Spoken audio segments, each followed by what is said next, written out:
Just saw Jamie Foxx, the actor Jamie Foxx, go to the podium. Let's listen to him. Dream.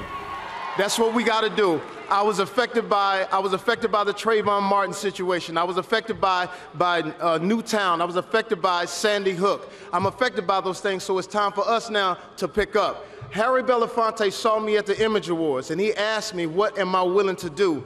He took it a step further, and we went to dinner, and my daughter, who's 19 years old, I said, listen, if you want to get inspired, come listen to this man speak. When I sat with Mr. Belafonte, he asked my daughter, how old are you?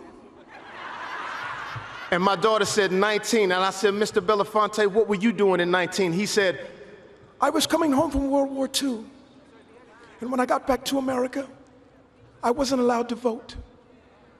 So I love my country, I love America, but I realized that I had more work to do.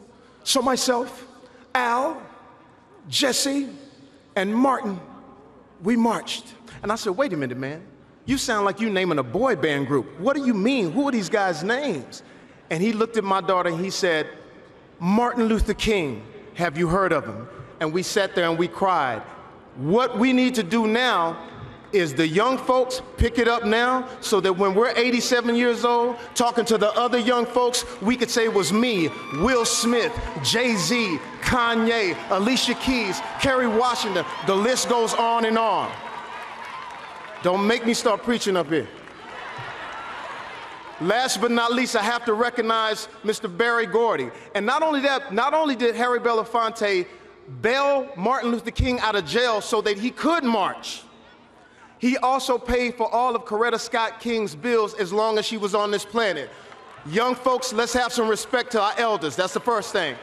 Last thing is this, and I'm out. I know they're telling me to get out of here. We have to salute Mr. Berry Gordy, because Mr. Berry Gordy put Dr. King's speech on an album and put it out on Motown Records. And then after he did that, he turned around and gave those reels and those tapes back to the King family. Thank you so much. Do not forget 50 years. I'm out.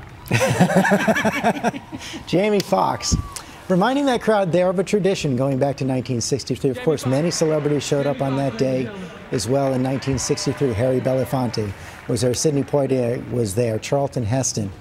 We see some of them right there. There they are, Sidney Poitier, Harry Belafonte, and Charlton Heston. The photo did come up. Sammy Davis Jr. And, you know, that made a difference, Koki, in 1963, as we see Paul Newman as well. And you see Jamie Foxx trying to tap into it today. It made a difference. And in fact, the Kennedy administration, once they realized the march was going to happen, even though they had tried to discourage it, encouraged celebrities to come, because they thought that that would make America recognize the march as for all Americans, not just African Americans. And so there was a real movement of bringing the celebrities in, and then of separating them so they weren't all standing as a clump. But they were all part of the crowd. Yes.